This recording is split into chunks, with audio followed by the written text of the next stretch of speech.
मैं जिस मकाम में पहुंचना चाह रहा था मैं पहुंच नहीं पा रहा था। एक ओवर द पीरियड जो इनका काम था और जो इनके ताल्लुकात थे इंडस्ट्री के साथ, वो एक बहुत बड़ा ग्लू था। उनका नाम नहीं है इसमें। I was getting sleepless nights. Hrithik Roshan के बहुत सारे फैन जो थे वो बड़े डिसअपॉइंटेड थे कि भाई ऋतिक का जिक्र हमने सिर्फ कहो ना प्यार तक के आगे कोई मिल गया तक किया।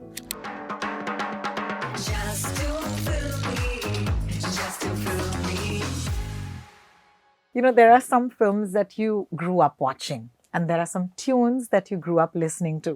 और इसीलिए कहते हैं कि अगर आप फिल्मों के हैं तो आपको देखनी चाहिए The Roshans. It's streaming on Netflix. It's a 4-part series. And the reason why I recommended it पूरे दिल से is because it's important to know when it all began.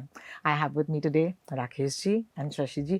Thank you so much for being with me today on Just No, a our Film. Pleasure. I want to start by saying thank you so much क्योंकि रोशन साहब के जो कमाल के जो काम को आपने दर्शाया है पहले एपिसोड में, मेरे हिसाब से ये पूरी जो डॉक्यूमेंट्री है, अगर उसमें सिर्फ एक भी एपिसोड होता और ये सिर्फ वो होता तो हमारा काम साकार होता। क्या आप मेरे साथ सहमत है इस बात को लेकर? ये कॉम्प्लीमेंट भी है और मैं ये कहूँगा कि एज अ स्टोरी टेलर मुझे लगता है कि शायद कुछ अधूरा रह गया, क्योंकि ये मेरा पहले इरादा सिर्फ यही था।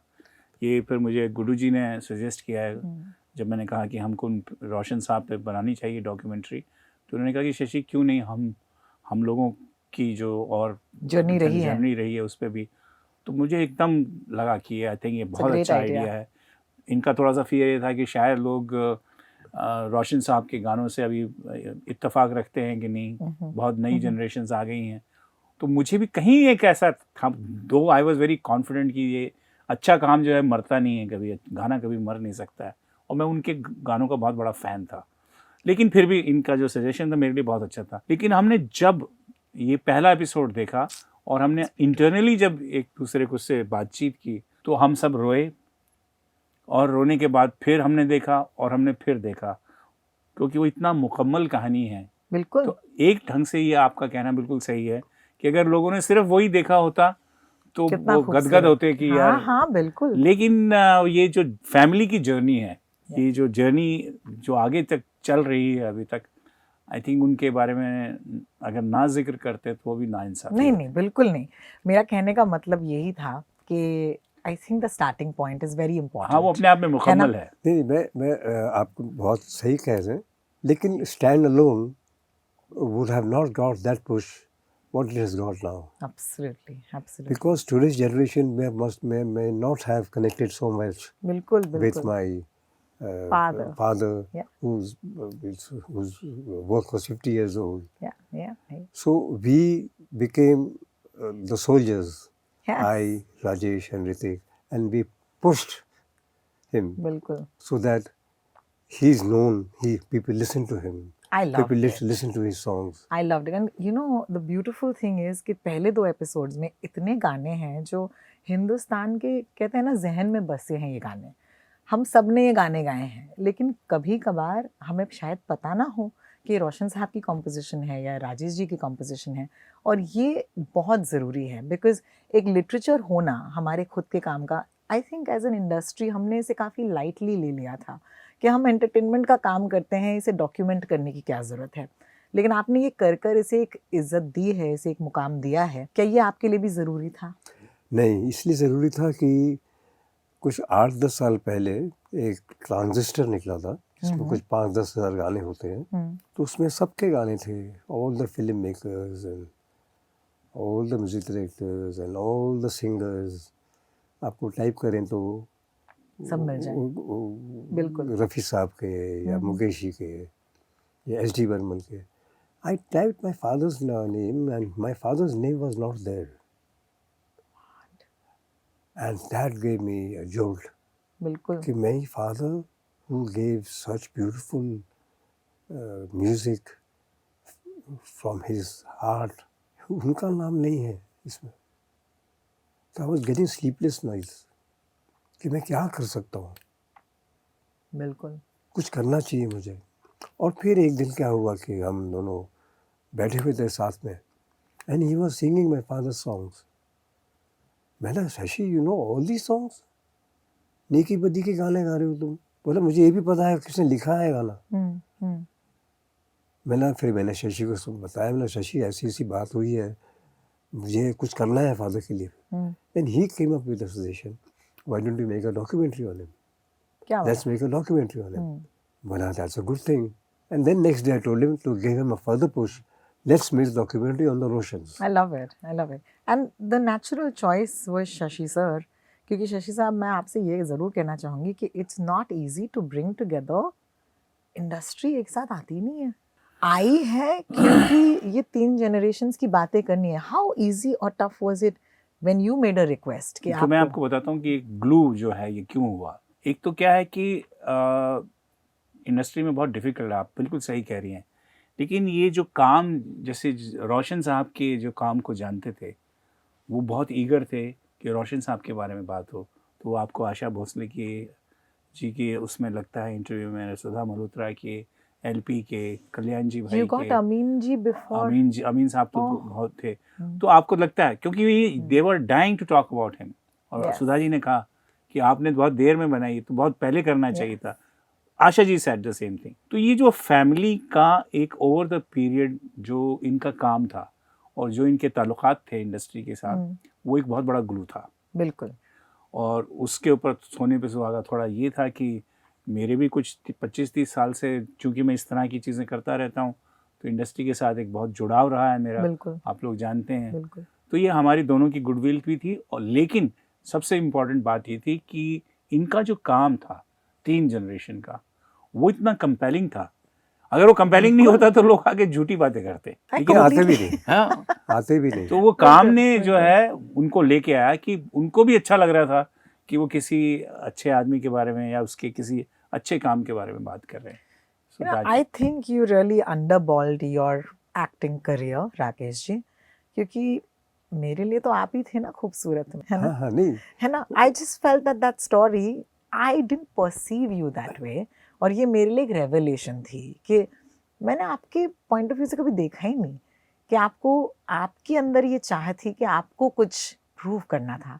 तो बहुत मुश्किल हुआ होगा, बिकॉज ये परसेप्शन लोगों तक पहुंचाना भी एक ईगो को ख़त्म करने के बराबर होता है। हाँ, बिल्कुल ठीक, सही कह रही हैं आप, क्योंकि काफ़ी पिक्चर में मेरे काम की बहुत तारीफ भी हुई है, काफ़ी पिक्चरें चली भी हैं, लेकिन मैं आगे नहीं बढ़ रहा था। मैं जिस मकाम में पहुंचना चाह रहा था, मैं पहुंच नहीं पा रहा था। और मुझे अंदर से एक आवाज़ थी कि मुझे पहुंचना ही है। जी हाँ, जी हाँ। मुझे अपना नाम कमाना ही है इस इंडस्ट्री में। बिल्कुल, बिल्कुल। और इसलिए फिर मैं as a director, as an actor मैंने छोटे छोटे रोल भी करना शुरू कर दिए। बिल्कुल। कि मैं गायब नहीं होना चाहता हूँ। मेरे साथ जो उस वक्त के जो एक्टर्स थे वो सब गायब हो गए, लेकिन मैं लगा रहा। विलन का रोल, छोटा रोल इधर, छोटे रोल उधर, करते करते करते करते एक्सपीरियंस मिलता गया। फिर मैं प्रोड्यूसर बना, उसमें भी मुझे कामयाबी इतनी नहीं मिली, हालांकि कामचोर बहुत चली थी। बिल्कुल। पर वहाँ पर भी जया प्रदा आगे निकल गई, मैं वहाँ का वहीं रह गया। और दो I am very happy for her. फिर मैंने वो सोचा कि बस अब एक लास्ट है, मैं डायरेक्टर बनता हूँ। क्योंकि जब भी मैं प्रोड्यूसर था, तो जब वो स्क्रीन प्ले पे बैठते थे, तो my imagination is to be something else, and when I to see it is to be something else. तो मैं बोला मैं तो इससे अच्छा बना सकता हूँ, ये सीन मैं अगर इस तरह शूट करता तो और अच्छा होता। So I thought let me become a director. But what a fighter you are. आपने अपनी ज़िंदगी के बहुत ऐसे पहलू भी हमारे सामने रखे जो बहुत तकलीफ देते हैं। कहते हैं कि ट्रिगर हो सकता है, whether it's your battle with cancer, whether it was your brush with the underworld, ये सारी चीज़ों को revisit करना आपके लिए, was it hard for you? It was hard, but I took every incident in a very lighter way. I didn't want those incidents to be a hindrance to where I want to reach. So like my family said that I have an armor, but I am a very emotional man from inside. But ये सब चीज़ें अगर मुझे किसी ने गोली मारी है, मैं हॉस्पिटल में हूँ, या मुझे कैंसर हो गया है, और अगर मैं अपने आप ही अपने आप को सेल्फ करूँ, तो my family will have been worried, so I had to put that armour. You truly picture did. नहीं चली, कोई बात नहीं, Hmm. मुझे अंदर दुख होता था हाँ. कि यार ये मैंने इतनी कोशिश की, ये पिक्चर नहीं चली, पर I never showed them. I just said कि ओके यार चलेगा, will make it again. So that was the spirit kept for the family. Absolutely. And you know, nothing has changed. आज भी बॉलीवुड को सॉफ्ट टारगेट बनाते हैं लोग. Can you share from your side what can we do as creative artists ताकि हमारा ये मानसिक संतुलन जो है वो इतना स्ट्रांग रहे? क्या कर सकते हैं, कुछ नहीं कर सकते.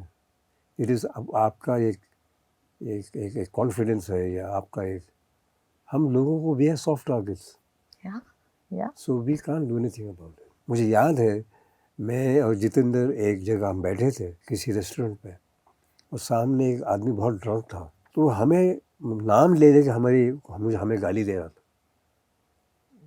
और मुझे बहुत गुस्सा आ रहा था कि ऐसा क्यों बोल रहा है वो. तो मैंने जीतू को बोला, जितेंद्र को, Jitu I think we should tell him. बोले you keep quiet, let's go on. We don't know him, he knows us, so we are soft targets. truly. So we walked away from that. Yeah, no. So that was a lesson I learned from him.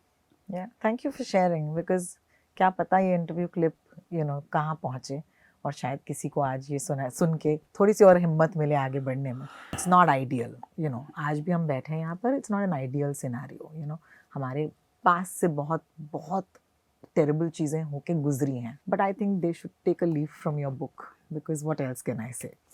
But एक complaint ज़रूर है जाने से पहले कि मुझे थोड़े से और एपिसोड्स चाहिए. अब आप ये कैसे करेंगे, क्योंकि इनकी कहानी आप नेटफ्लिक्स की छत के नीचे बैठी हैं, ये अर्जी जो है उन तक पहुंचाइए करनी ही पड़ेगी कि भैया ये देखो अब इन्होंने प्रूव कर दिया है, तो इनका कुछ तो ख्याल और रखो. हमारे पास बहुत मटेरियल है ना, बहुत. है ना, बिकॉज वी हैव टू.